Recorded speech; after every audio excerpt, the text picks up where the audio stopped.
Friday, 4 o'clock p.m. Pacific time. And I've got a great show for you planned today. A lot of updates that are happening. As you know, this last 18 months has been a world in transition almost daily. So let's get started today with the economic updates. I've got your vaccine update. I've got your labor changes, good on the front there. Tax changes, not so good on that front.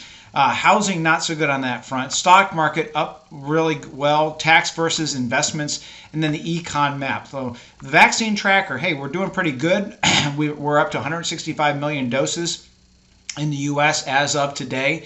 And that's up from 159 million last week. And we're up to 87.57 per 100 people that have been vaccinated, at least with the first vaccination. So we're still on track for our original estimates of November being fully vaccinated. Well, there's never going to be full vaccination, but there will be enough for herd immunity. Labor, okay, initial claims. Well, we're cranking down now. Look at this. We got only 406,000 new filed claims, and we are now down to 5.3 from the previous week at 5.7% in unemployment. So here's the big problem, ladies and gentlemen. As I said before, when I originally started this during the election and people were calling in and saying, hey, Ken, what about the Biden tax changes? If he wins, will these tax changes go into place immediately? And if they don't pass until 2021, what will happen? Will they retroactively do it? I had stated very clearly back then that there is absolutely no guarantee of any kind of grandfathering. I've seen it where the Congress will pass something in September and they'll pull it all the way back to January 1st. I think most of the public was under the presumption that they had 2021, and I warned against this, and this is what we're talking about.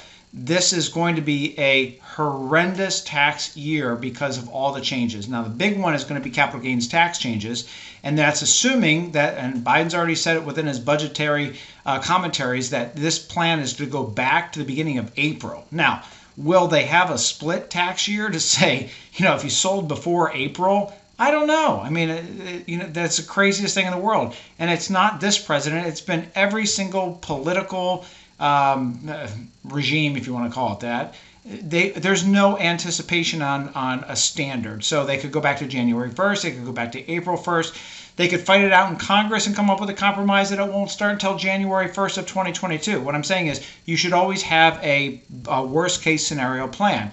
So here's what the proposal is. $1 million in annual income. Again, that's all negotiated.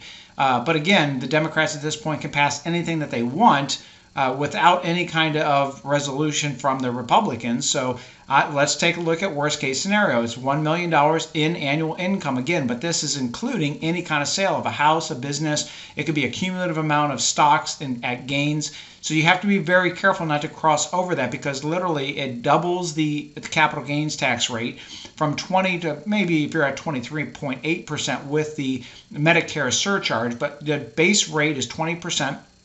Goes up to 43.8 plus any state income tax. Also, the big one is the removal of the 1031 exchanges plus the removal of the step up in basis. So this could be a knockout punch to a lot of people. It could really hurt them, especially in 2021 with all the real estate sales that have happened. So what is the true intent? My belief is, and again, this is my opinion, but the estate tax exemption right now is considered for the elite, the super wealthy, at $22 million, which really doesn't affect that many people. It doesn't raise that much in revenues.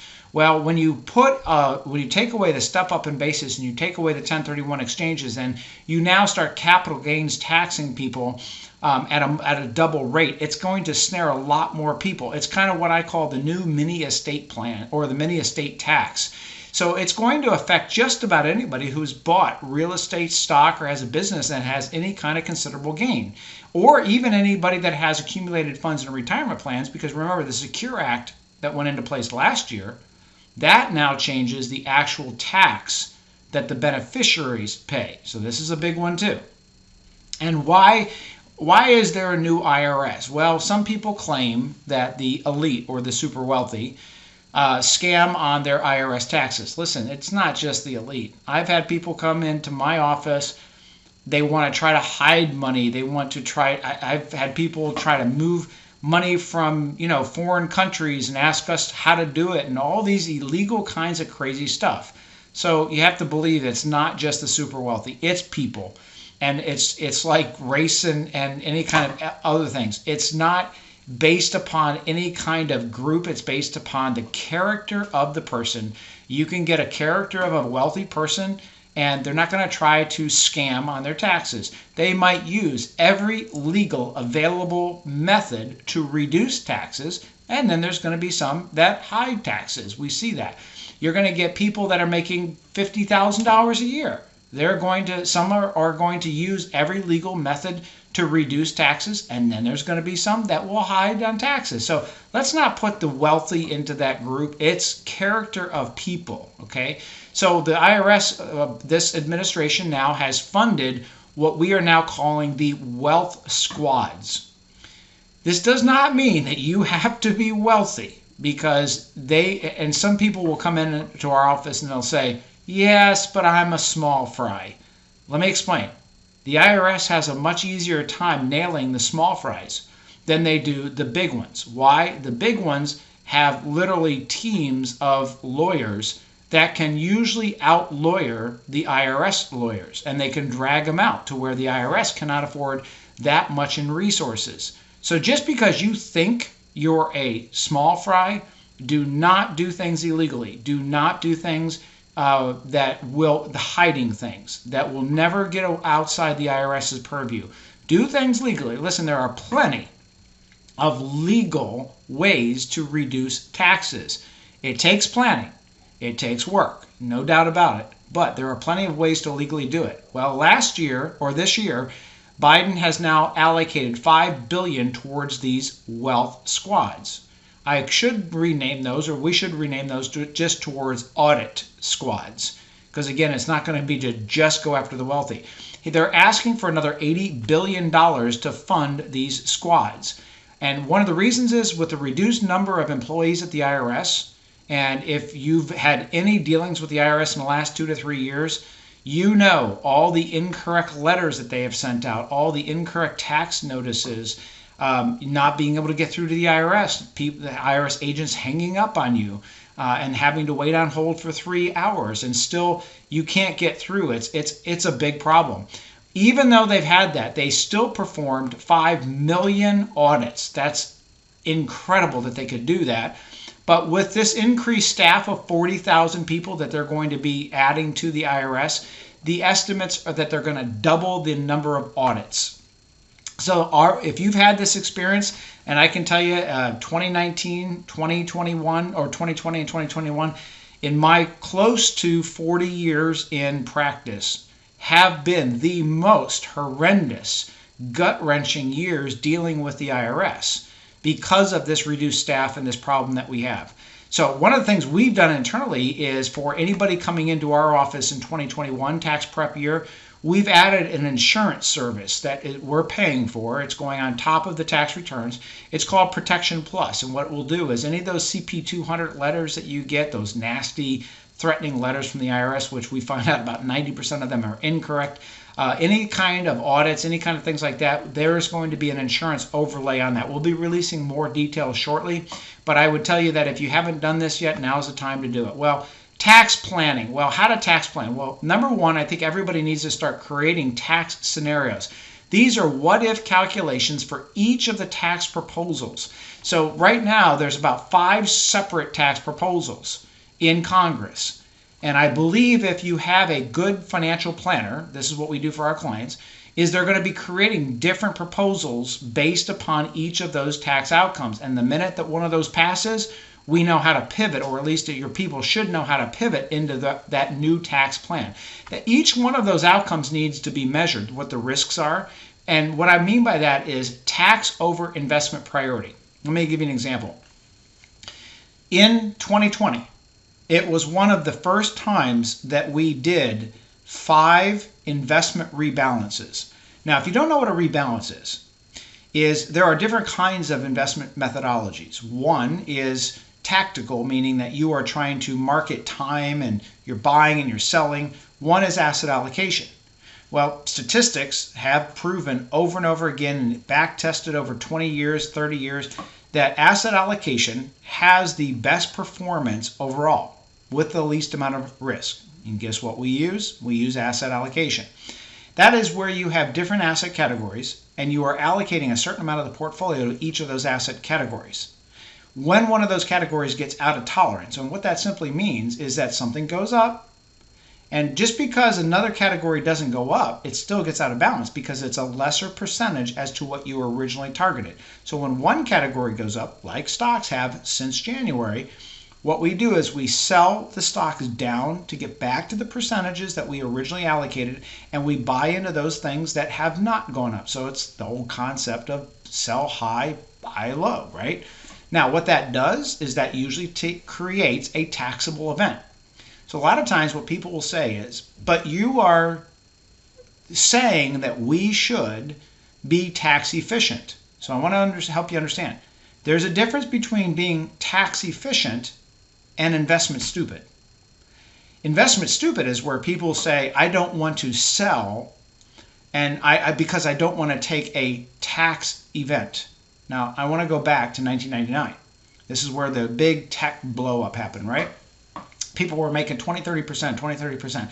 They were doubling, they were tripling, they were quadrupling their portfolios. And what I found then was people were doing the same thing. They said, I don't want to sell because I may take a taxable event. And I would counter that saying, but you have too much risk and it's too concentrated in too few areas. The way to properly preserve your assets is you rebalance and you take some of those gains off and you put them into safer places. Some people argued with me back then. And when the tech crash happened and the techs went down 50 to 75%, those people were back in my office shedding tears, saying, I should have listened to you. Now, if I could have my original account balance back, I would take it and I would happily pay the tax. We are at this crux right now, this same event. And this happened again with real estate in 2006 and 7 when I told people to start selling their real estate, and a lot of them did not. And it took them 15 years to recover, and they'd come back and say, you know what, I wish I would have taken your advice and sold that real estate, paid the tax. And here we are again. So again, please understand, we will always take the prioritization of asset protection and preservation over the tax efficiency. Tax efficiency is very important. And I would probably tell you 99.9% of investment management firms, financial planners, investment advisors, first, they're not allowed to give tax advice. We do because we are also an accounting firm, but they don't look at it. They just rebalance. We do have that in mind, and I think you should too. But again, investment priority is over tax efficiency. Okay, so that's something that you have to look at and you have to calculate that. Doesn't mean that you can't do tax swaps, tax harvest, things to offset some of the tax, but it means that investment priority, investment preservation is the priority over tax efficiency. So recalculate all estate planning and pass down plans. Now, again, I have not had to do this since 2009. In 2010, when the estate tax limit went to $22 million, that solved pretty much the estate tax issue for most people. But now the estate tax will be predicated based upon capital gains. It's a whole new ballgame. Now you have to look at what happens if I pass these assets down to kids and children and grandchildren. And now it's not estate tax. Now it's a capital gains tax issue.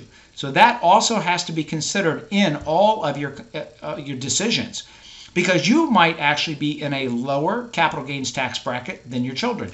You might also want to, and this is the key, start selling in little bits and pieces so that you do not create a large gain to pass down to children. So if the limitation does come in at $1 million, and let's say that you have a $1 million gain, it's the same concept as a Roth conversion. See, we very rarely do an entire Roth conversion. So if I look at statistics, for every 10 Roth conversion analysis that we do on clients and prospective clients, we tell 3 people do not do the Roth conversion.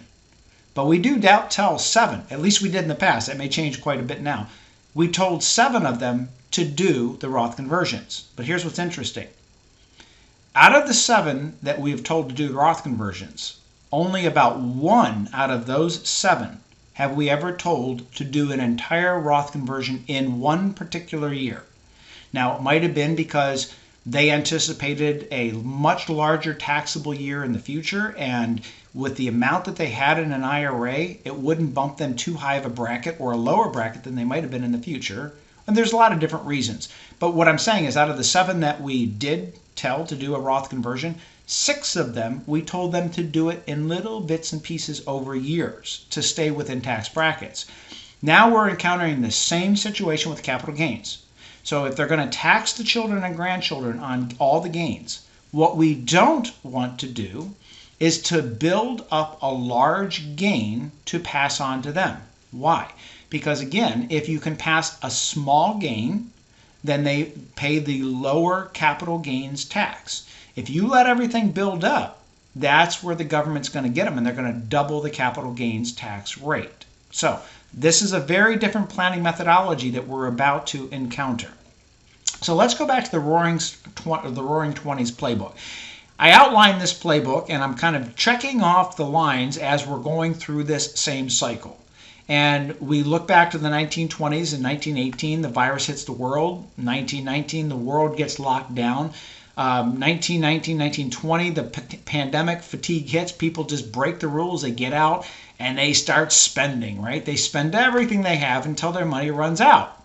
Then they increase debt. During the Roaring 20s, their debt levels got to unprecedented highs. Unfortunately, back then, there was no Federal Reserve, there was no FDIC, there was no SEC. So what happened was when people ran out of money and they started increasing debt, then they started gambling. Can you say GameStop? Can you say, Reddit stocks? This is what we see, but not necessarily in the same context, because back then it was easy to gamble on actually stocks that didn't even exist. A lot of fraud went on back then. So today it's a little different, but I want to outline what direction that we're going. So we're following the same path and methodology. We do have something different today than we had back then. We have FDIC. We have the banking regulations. We have SEC. We did not have the SEC and securities regulations back then when the stock market crashed. We also have something that no one had back then: Social Security, Medicare, and welfare. We have that, which means that the government can print money to support people that don't have the money, i.e. there was no unemployment checks back then. There was no food stamps back then. We do have a little bit of a different situation. So where we look back at the Great Depression, I don't ever see that happening again. However, we have to model and understand where the opportunities are, because here's what's interesting. During that 1929 crash to 1935, there were more millionaires minted per capita than in any other time in history. What that says is when everything else is collapsing, people find wonderful opportunities. This is what we have to be ready for. Now, let's take a look at what I increased. If you come back to this, people increase debt. Well, we're now starting to see this. And here's the dynamic. During the pandemic, there had been more money saved than in any other time in history. People just weren't spending money and they were banking money. Then the stimulus hit. However, even though they have money banked, they have increased their mortgages at unprecedented rates that are now exceeding the 2005-2006 situation. So right now, let's take a look at housing. It's the lowest new home start in 15 years. Now, that is not necessarily because there's not demand, but that's pushing the prices up. And why? Lumber, steel, copper, and labor shortages. But mortgage companies have lowered borrowing standards by 12.5%. So what that means is that if you look back 3 months ago, today in May, the end of May, the ability for people to get a higher mortgage has increased by 12.5%.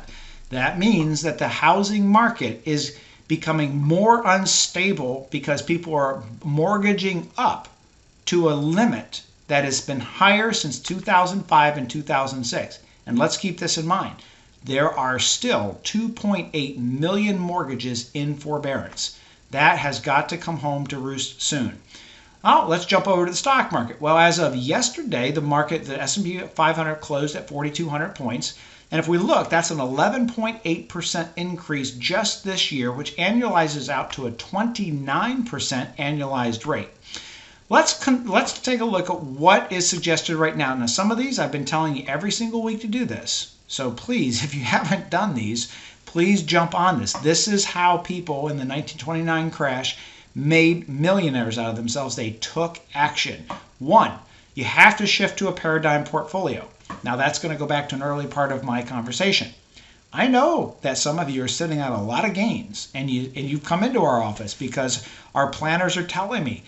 John Doe comes into the office and he's got $2 million in his company stock, but he doesn't want to sell it because he doesn't want to pay the tax. Now, listen, we have solutions to that, but you have to recognize that even if the solutions that we have are not going to fit you and your family, wouldn't it be better to pay some tax and reduce the risk? Again, investment protection and preservation should take prioritization over the tax efficiency.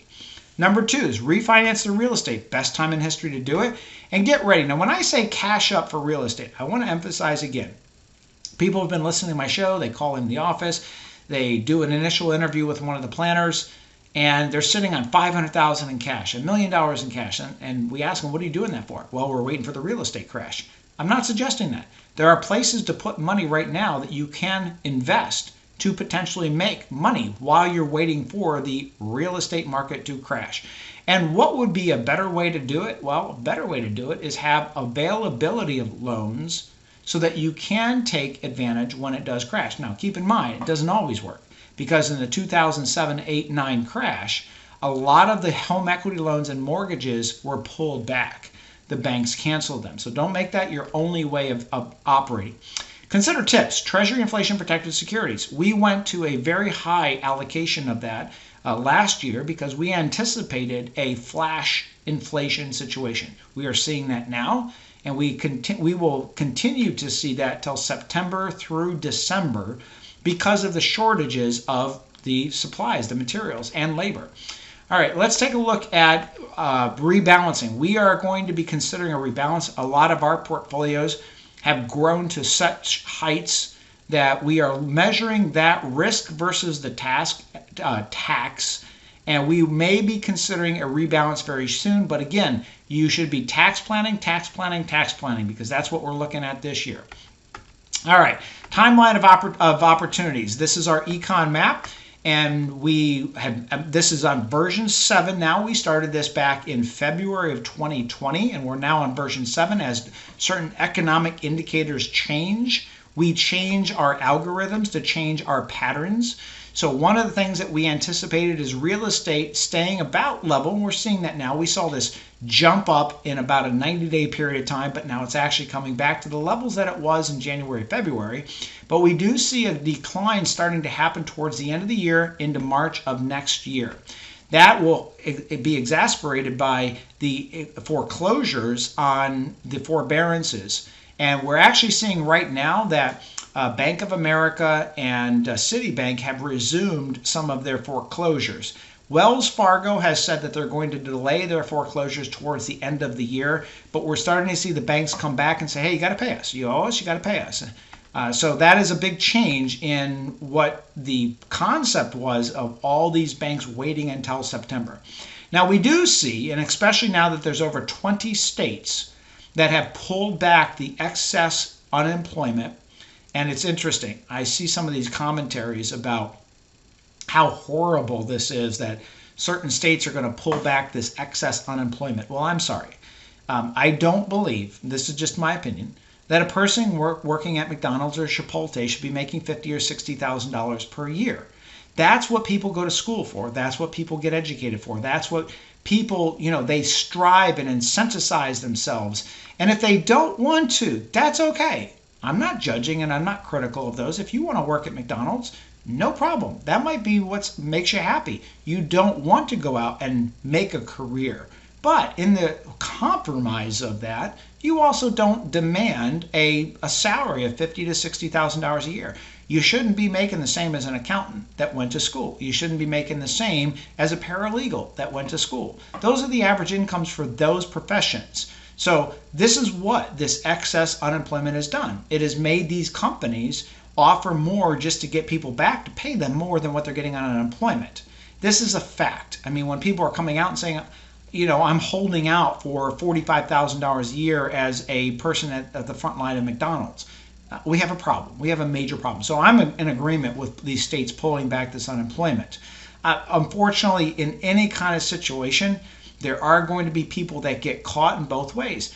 When you give too much employment, there are people that need it, but then there's people that want to hold out. When you pull it back, there's unfortunately people and families that will get caught in that reduction and they can't find a job. So it's not a perfect world in any way, and I'm not categorizing that this is that everybody is on unemployment is just holding out, but it is causing an economic imbalance in the supply and demand and the labor shortages. That has to be corrected for the good of all, unfortunately. So we do see that the employment will hit critical mass somewhere around February, March of 2022. It's hard to even say that. I cannot believe I'm saying 2022. So anyway, that still puts our timeline of opportunity right. We pushed it. If you remember version 6, I had the timeline of opportunity, or that circle of opportunity, hitting around September or October. I've now pushed it to December, to the prime target circle around March, April of next year, to look at buying real estate. Again, my biggest concern right now is tax planning. I do not believe that the stock market has run its course yet. There is just too much money sitting on the sidelines. It's not overvalued in any way, shape, or form because we do not have all of the numbers in. We do not have employment back to normality. We have too much in savings. So when we see things are overvalued, that's based upon what the spend is, and we haven't even gotten to critical spending yet. Hey, if you haven't joined our YouTube page, all you have to do is just Google H&H Retirement on YouTube, and you will find this little page pop up, and all you got to do is click on that red little button in the top right, and you'll get subscribed.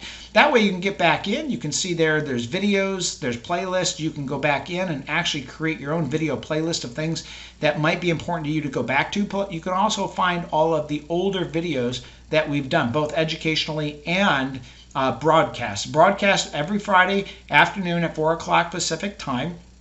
And these are news-based to keep you in line.